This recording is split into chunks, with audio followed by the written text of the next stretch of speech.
Sa ngalan ng Ama, ng Anak at ng Espiritu Santo.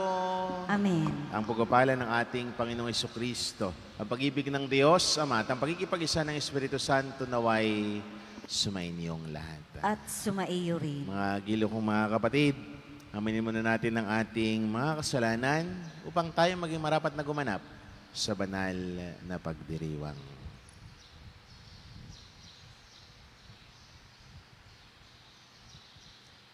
Sabay-sabay po tayo, inaamin ko sa makapangyarihang Diyos at sa inyo mga kapatid, na lubha akong nagkasala sa isip, sa salita at sa gawa, at sa aking pagkukulang. Kaya'y sinasamo ko sa mahal na Birheng Maria, sa lahat ng mga anghel at mga banal, at sa inyo mga kapatid, na ko'y ipanalangin sa Panginoong ating Diyos. Kawaan tayo ng makapangyarihang Diyos, patawarin tayo sa ating mga kasalanan at patnubayan tayo sa buhay na walang hanggan. Amen. Panginoon, kaawaan mo kami. Panginoon, kaawaan mo kami. Kristo, kaawaan mo kami. Kristo, kaawaan mo kami. Panginoon, kaawaan mo kami. Panginoon, kaawaan mo kami. Manalangin po tayo.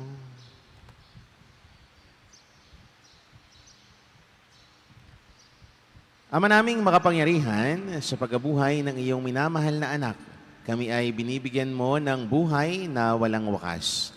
Pagkalooban mo kami ng pananalig at pag-asang matatag upang huwag naming pag-alinlangan ang katuparan ng pangako mong batid naming mangyayaring tiyakan.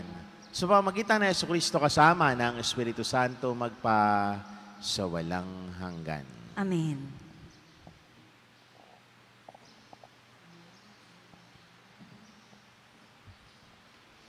Pagbasa mula sa mga gawa ng mga apostol.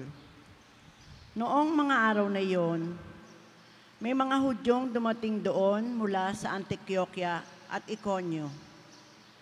Sinulsila nila ang mga tao laban kay Pablo at kanilang binato siya. Pagkatapos, kinaladkad siya sa labas ng bayan sa pag-aakalang patay na. Subalit ng paligiran siya ng mga alagad. Nagtindig si Pablo at pumasok sa lungsod.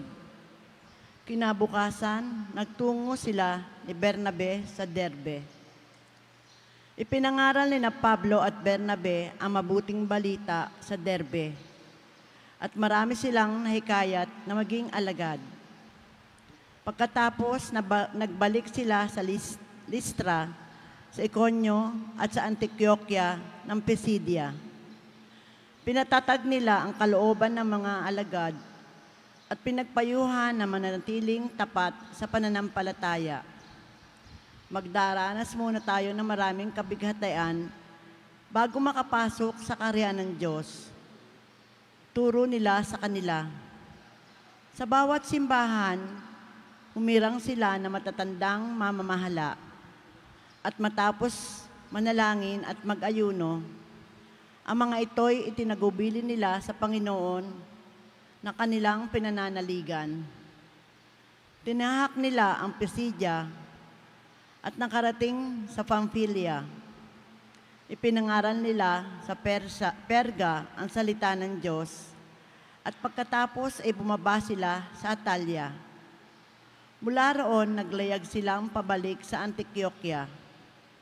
Dito sila nagsimula ng gawaing ginanap nila matapos silang itagubilin sa pagkalinga ng Diyos. Pagdating doon, tinipon nila ang mga kaanib sa simbahan at isinalaysay ang lahat ng ginawa ng Diyos sa pamamagitan nila at kung paanong binuksan niya ang daan upang makapanampalataya ang mga hentil.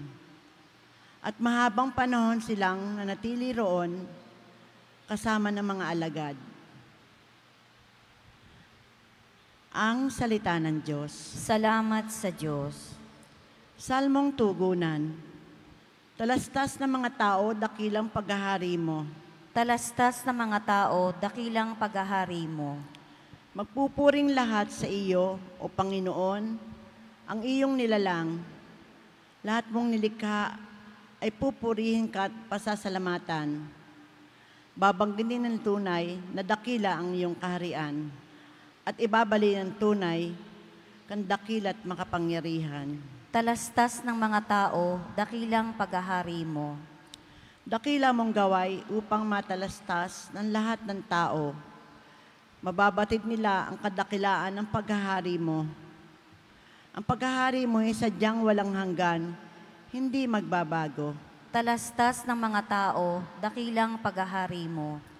Aking pupurihin ang Diyos na Panginoon. Hindi ko tutugutan sa ngalan niyang banal. Lahat ay magpuri magpakailanman. Talastas ng mga tao, dakilang paghahari mo.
Sumainyo ang Panginoon. At sumainyo rin. Ang mabuting balita ng Panginoon ayon kay San Juan. Papuri sa iyo, Panginoon. Noong panahong iyon, sinabi ni Jesus sa kanyang mga alagad, "Kapayapaan ang iniiwan ko sa inyo, ang aking kapayapaan ang ibinibigay ko sa inyo. Hindi ito katulad ng ibinibigay ng sanlibutan. Huwag kayong mabalisa, huwag kayong matakot. Sinabi ko na sa inyo, ako'y aalis, ngunit babalik ako. Kung iniibig ninyo ako, ikagagalak ninyo ang pagpunta ko sa Ama, sapagkat dakila ang Ama kaysa akin. Sinasabi ko na ito sa inyo bago pa mangyari, upang kung mangyari na, kayo'y manalig sa akin. Hindi na ako pakahahaba ng pagsasalita sa inyo, sapagkat dumarating na ang pinuno ng sanlibutang ito. Wala siyang kapangyarihan sa akin, subalit dapat makilala ng sanlibutan na iniibig ko ang Ama at ang ginagawa ko ang iniutos niya sa akin." Ang mabuting balita ng Panginoon. Pinupuri ka namin, Panginoong Hesukristo.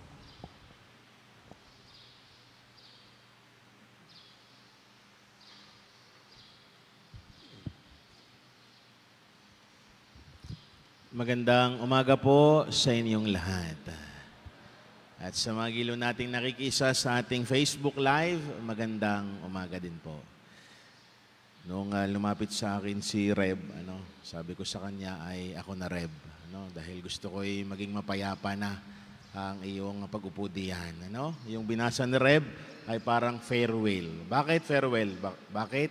Dahil ito yung huling araw na kung saan makikita natin si Reb na siya ay deacon. Sapagkat bukas, yun yung araw na kung saan siya ay oordinahan din bilang maging pare. Kaya nakakatuwa na sa haba ng panahon na kanyang inilagi dito sa atin at sa haba ng panahon na kanyang ginugol sa formasyon, bukas ay makakamtan na niya ang paggagawad sa banal na orden bilang maging pare. Kaya mga gilo kong mga kapatid, samahan natin itong tatlong reverendong itong oordinahan bukas.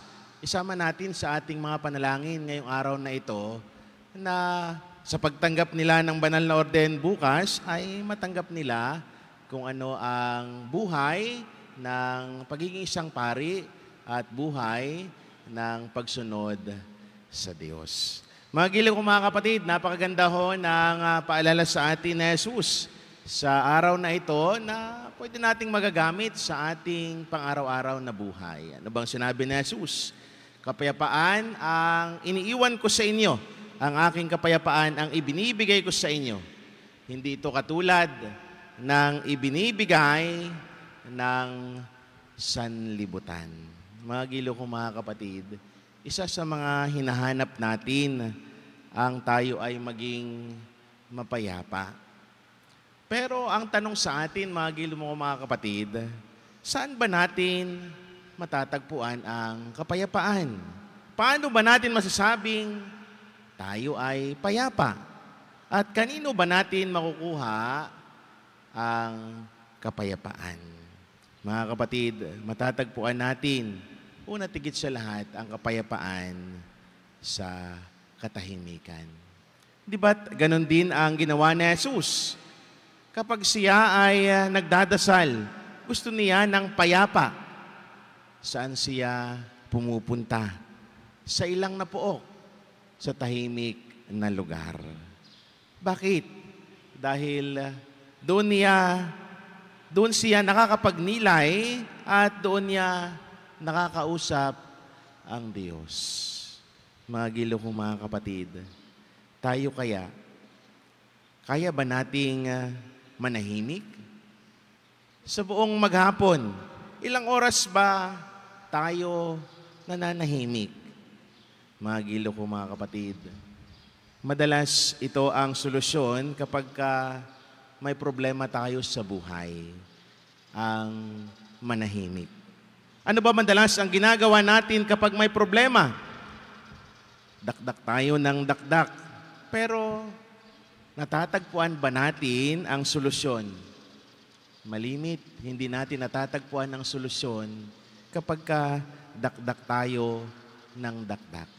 Subukan nating manahimik. Subukan nating magnilay. Subukan nating tumigil. Maya-maya, makikita natin, nasa harap na natin ang solusyon. Maya-maya, makikita natin, nandiyan lang pala ang solusyon. Bakit natin hindi nakikita? Dahil dinadagdagan natin, sa kakaingay natin, ang gulo sa ating isipan. Kaya mga gilo kong mga kapatid, kung gusto nating maging payapa, unang gawin ay manahimik. Pangalawa, paano ba natin masasabing tayo ay payapa? Mga gilo kong mga kapatid, kung tayo ba ay walang problema, kung tayo ba ay walang hinaharap sa buhay, kung tayo ba ay pahilahilata lamang, mga gilo kong mga kapatid, kung matatagpuan natin ang tunay na kapayapaan, kung kailanman hindi matatapos ang hinaharap na pagsubok sa buhay, pero masasabi nating tayo ay payapa kapag tayo ay masaya. Kahit na dumadaan tayo sa pagsubok sa buhay, kahit na tayo ay maraming hinaharap sa buhay, kung pinipili pa rin nating nagiging masaya, tayo ay nagiging payapa pa rin. Ang problema ay nariyan lang. Ang mga pagsubok ay nariyan lang. Pero paano ba natin pinipiling maging masaya? Mga gilo kong mga kapatid, yung mga bagay na iyon na pinagdadaanan natin sa buhay, still haharapin at haharapin pa rin natin. Yung mga bagay na darating sa buhay ay still sasagutin at sasagutin pa rin natin. Pero mga gilo ko mga kapatid, sa bandang huli, ang tanong sa atin, naging masaya ba tayo sa buhay? Yan ang kasagutan. Kung paano ba natin makakamtan o masasabing tayo ay payapa. Lahat naman tayo ay dumadaan sa pagsubok sa buhay. Lahat naman tayo ay may mga problemang hinaharap sa buhay. Sino bang walang hinaharap sa buhay? Mahirap ka man o mayaman, lahat ay may hinaharap na hamon sa buhay. Yung mga mahihirap, ang ginagawa ay nagsusumikap para magkaroon ng pera sa buhay. May pangtustos sa buhay. Yan namang ibang mga mayayaman, anong ginagawa nila? Dahil sila'y mayaman, pinoprotektahan nila ang kanilang yaman. Natatakot din na maagaw ng iba. Natatakot din sa buhay. Kita ninyo, sino ba ang walang problema sa buhay? Lahat tayo may hinaharap na problema sa buhay. Pero at the end of the day, masasabi mo ba sa iyong sariling ikaw ay masaya? Ano? Kaya nga kung minsan nakakahanga kapag pupunta ka ng Maynila, tapos ay makikita mo yung nakatira doon sa squatters area. Ano? Noong kami pumunta nga sa Maynila din, part ng aming misyon nung kami ay nag-aaral pa sa Smoky Mountain, sila ay payak na buhay. Makikita mong tabi-tabi ang bahay, pero mauunawaan mo, bakit ang mga batang ito ay still masaya pa rin? Bakit sila ay nakangiti pa rin? Bakit? Dahil it's their choice. Napiliing maging masaya. Tayo ba? Pinipili ba nating maging masaya? Kahit tayo ay ganito ang buhay. Magilo kong mga kapatid, masusumpungan natin ang kapayapaan o masasabi nating tayo ay payapa kung tayo ay pinipili nating maging masaya. Pangatlo, kanino ba natin matatagpuan ang kapayapaan? Mga gilo kong mga kapatid, huwag tayong lalayo. Matatagpuan natin ang kapayapaan sa mga taong mahal natin, sa mga taong malalapit sa atin, sa mga taong nandiyan palagi sa atin. Bakit? Di ba pagkasama mo ang mga mahal mo sa buhay, kahit may gulo, kahit may mga pinagtatalunan, kahit na may mga pinag-aawayan, pero still, hindi mo pa din kayang mapahiwalay. Bakit? Dahil nandoon ang kapayapaan. Sa isang pamilya, normal na kung minsan merong pagtatalo. Normal na kung minsan meron kayong mga pinag-uusapan. Normal na kung minsan meron kayong pinag-aawayan. Pero sa bandang huli, bakit still nananatili pa rin kayo? Bakit? Dahil doon nyo pa rin nararamdaman at naranasan ang tunay na kapayapaan. Doon maayos ka. At sa bandang huli, kanino natin makukuha ang kapayapaang inaasam-asam natin? Sa bandang huli, makukuha natin ito sa Diyos. Kaya nga, ang Diyos na rin mismo ang nagsabi, lahat kayong mga napapagal at nabibigatan ay lumapit sa akin at pagagaanin ko ang inyong pasanin. Kaya mga gilo kong mga kapatid, lumapit, magdasal tayo sa Diyos. Siya ang magbibigay sa atin ng tunay na kapayapaan. Mga gilo kong mga kapatid, tatlong paalala sa atin kung paano ba natin matatagpuan ang kapayapaang inaasam-asam natin. Una ay tayo ay manahimik. Sa katahimikan, matatagpuan natin at makakausap natin ang Diyos. Pangalawa ay piliing maging masaya. Kahit na maraming problema sa buhay, kahit na maraming hinaharap na hamon sa buhay, still sana piliin pa rin nating maging masaya. Pangatlo, dumulog tayo sa Diyos. Sa Diyos na siyang magbibigay ng tunay na kapayapaan sa buhay. Kaya mga gilo kong mga kapatid, huwag na nating antayin pa na tayo ay nakaratay na para maranasan natin ang kapayapaang hinihiling natin. Dito pa lamang, piliin nating maging mapayapa. Piliin nating dumulog, lumapit, at sumunod sa Diyos. Muli, isang magandang umaga sa inyong lahat.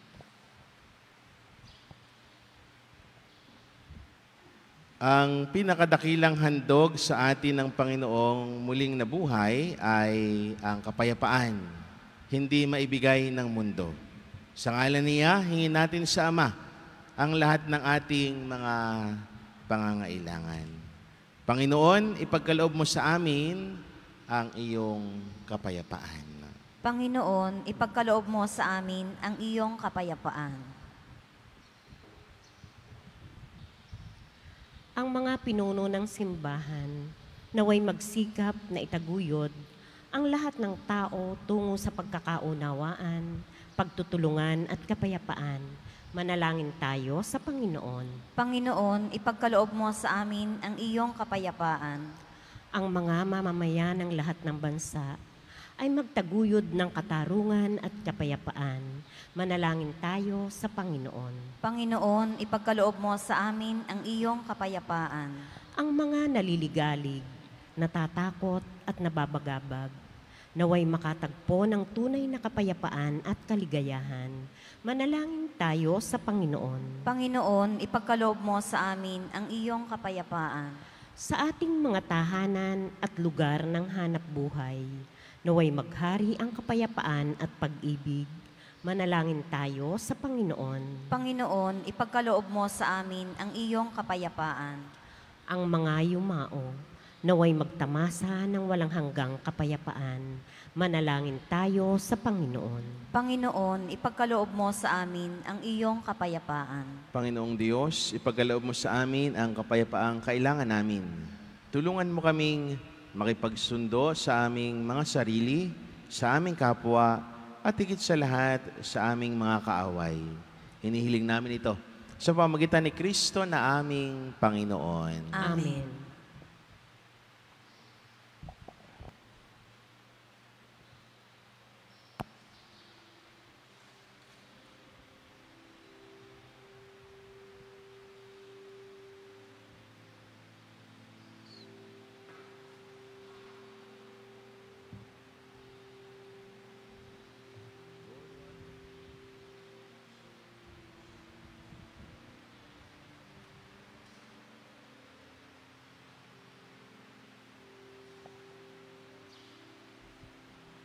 Manalangin kayo mga kapatid upang paghahain namin ay kalugdan ng Diyos amang makapangyarihan. Tanggapin nawa ng Panginoon itong paghahain sa iyong mga kamay, sa kapurihan niya at karangalan sa ating kapakinabangan at sa buong sambayanan niyang banal.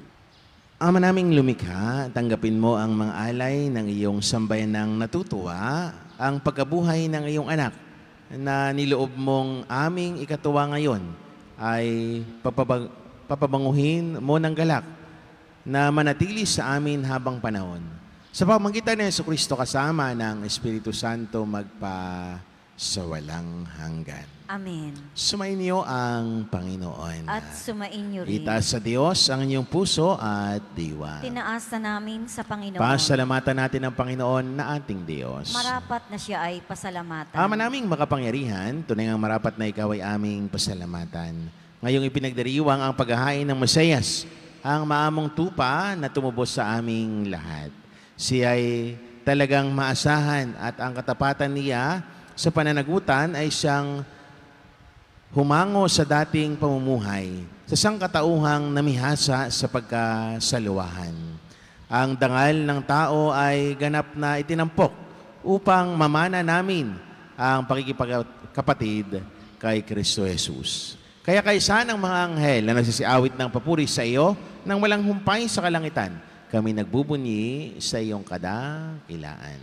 Santo, Santo, Santong Panginoon Diyos na mga hukbo, napupuno ang langit at lupa ng kadakilaan mo, o sana sa kaitaasan. Pinagpala ang naparirito sa ngalan ng Panginoon, o sana sa kaitaasan. Ama naming banal, ikaw ang bukal lang tanang kabanalan. Kaya't sa pamamagitan ng Espiritu, gawin mong banal ang mga kaloob na ito upang para sa amin maging katawan at dugo ng aming Panginoong Hesukristo. Bago niya pinagtiis ang kusang loob na maging handog, hinawakan niya ang tinapay, pinasalamatan kaniya. Pinaghati-hati niya yun iniabot sa kanyang mga alagad at sinabi, tanggapin ninyong lahat ito at kanin, itong aking katawan na ihahandog para sa inyo.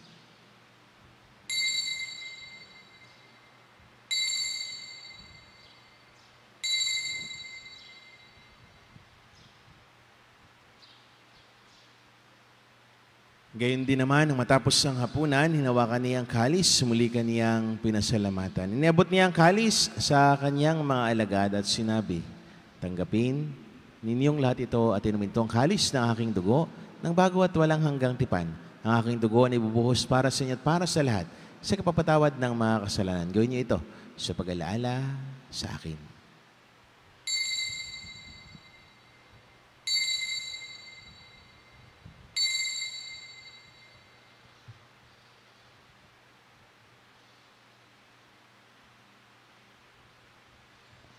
Ipagbunyi natin ang misteryo ng pananampalataya. Si Kristo'y namatay, si Kristo'y nabuhay, si Kristo'y babalik sa wakas ng panahon. Ama, ginagawa namin ngayon ang pag-alaala sa pagkamatay at muling pagkabuhay ng iyong anak. Kaya tinaialay namin sa iyo ang tinapay na nagbibigay buhay at ang kalis na nagkakaloob ng kaligtasan. Kami, nagpapasalamat dahil kami yung minarapat at tumayo sa harap mo para maglingkod sa iyo.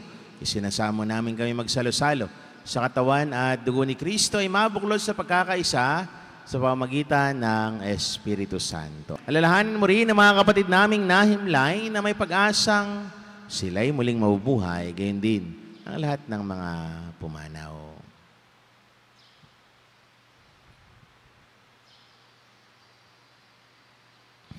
Kawaan mo sila at patuloyin sa iyong kaliwanagan. Kawaan mo at pangindapatin kaming lahat na makasalo sa iyong buhay na walang wakas kaysa ng mahal na Birheng Maria na Ina ng Diyos, kaysa ni Poong San Jose, kaysa ng mga apostol at ng lahat ng mga banal ni San Jose Marelo na namuhay dito sa daigdig ng kalugod-lugod sa iyo. May pagdiwang naman namin ang pagpupuri sa kararangal mo sa pamamagitan ng anak na aming Panginoong Heso Kristo. Sa pamamagitan ni Kristo, kasama niya at sa Kanya, ang lahat ng parangal at papuri sa iyo, Diyos, Amang makapangyarihan, kasama ng Espiritu Santo magpa sa walang hanggan. Amen, amen, amen.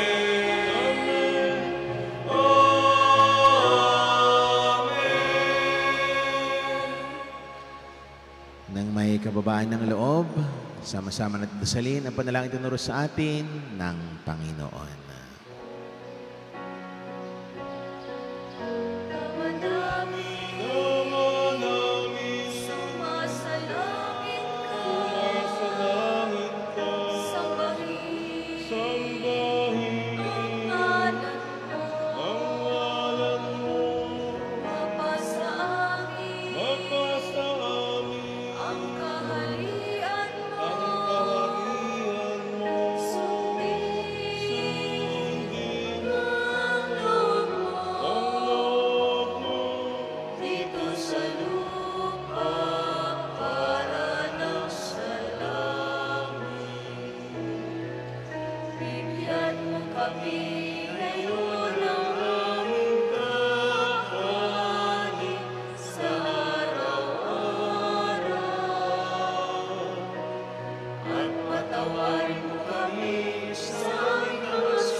Hiniling namin kami, Diyos, sa lahat ng masama, pagkalooban ng kapayapaan araw-araw, iligtas sa kasalanan talayo sa lahat ng kapahamakan. Samantalang aming pinanabikan ang dakilang araw ng pagpapahayag ng tagapagligtas naming si Heso Kristo. Sapagkat iyo ang kaharian at ang kapangyarihan at ang kapurihan magpakailanman. Amen. Panginoong Heso Kristo, sinabi mo sa iyong mga apostol, kapayapaan ang iniiwan ko sa inyo, ang aking kapayapaan ang ibinibigay ko sa inyo. Tunghayan mo ang aming pananampalataya at huwag naman ang aming maraming pagkakasala. Pagkalooban mo kami ng kapayapaan at pagkakaisa ayon sa iyong kalooban kasama ng Espiritu Santo magpa sa walang hanggan. Amen. Ang kapayapaan ng Panginoon ay laging sumainyo. At sumaiyo rin. Magbigayan kayo ng kapayapaan sa isa't isa. Kordero ng Diyos na nag-aalis sa mga kasalanan ng sanlibutan, maawa ka sa amin. Kordero ng Diyos na nag-aalis sa mga kasalanan ng sanlibutan, maawa ka sa amin. Kordero ng Diyos na nag-aalis sa mga kasalanan ng sanlibutan, ipagkaloob mo sa amin ang kapayapaan.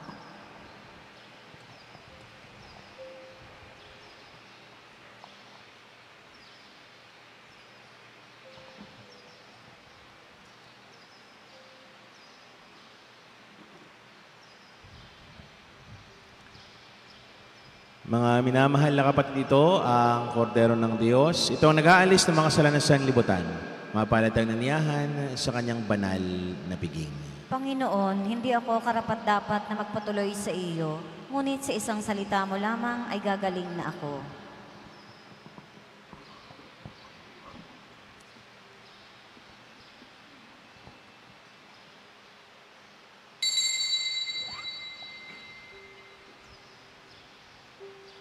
Siya mga bansa,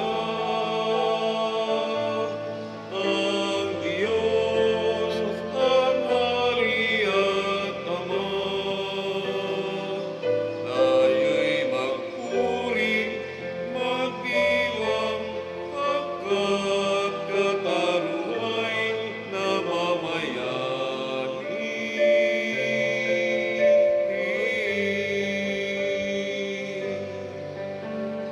Nawa'y kahabagan tayo ng Diyos at pagpalain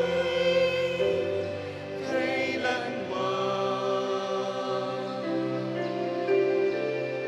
Pinagpala tayo ng Diyos, daigdig niya'y higit kabanalan. Bagong umaga, sumikat, napawi ang takot at kaba. Diyos naming Ama,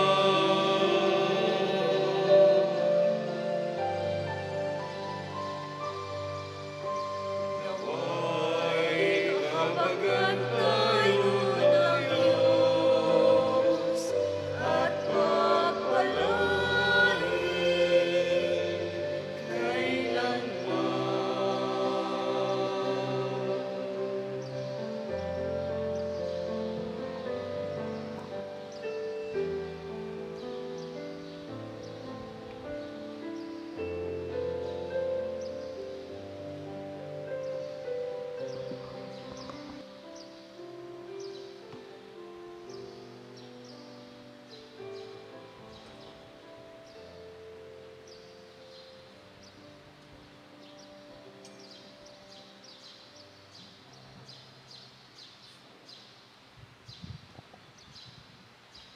Manalangin po tayo.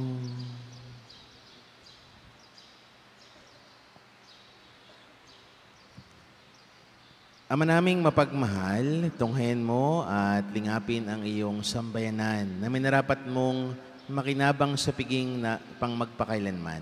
Pagkaloob mong kami, maluwalhating makarating sa pagkabuhay na magtatampok sa amin sa iyong piling. Sa pamamagitan ni Jesucristo kasama ng Espiritu Santo magpa sa walang hanggan. Amen. Sumainyo ang Panginoon At sumaiyo rin. at pagpalain kayo ng maawain, mapagmahal at makapangyarihang Diyos sa ngalan ng Ama, ng Anak at ng Espiritu Santo. Amen. Humayo kayo sa kapayapaan. Aleluya, aleluya. Salamat sa Diyos. Aleluya, aleluya.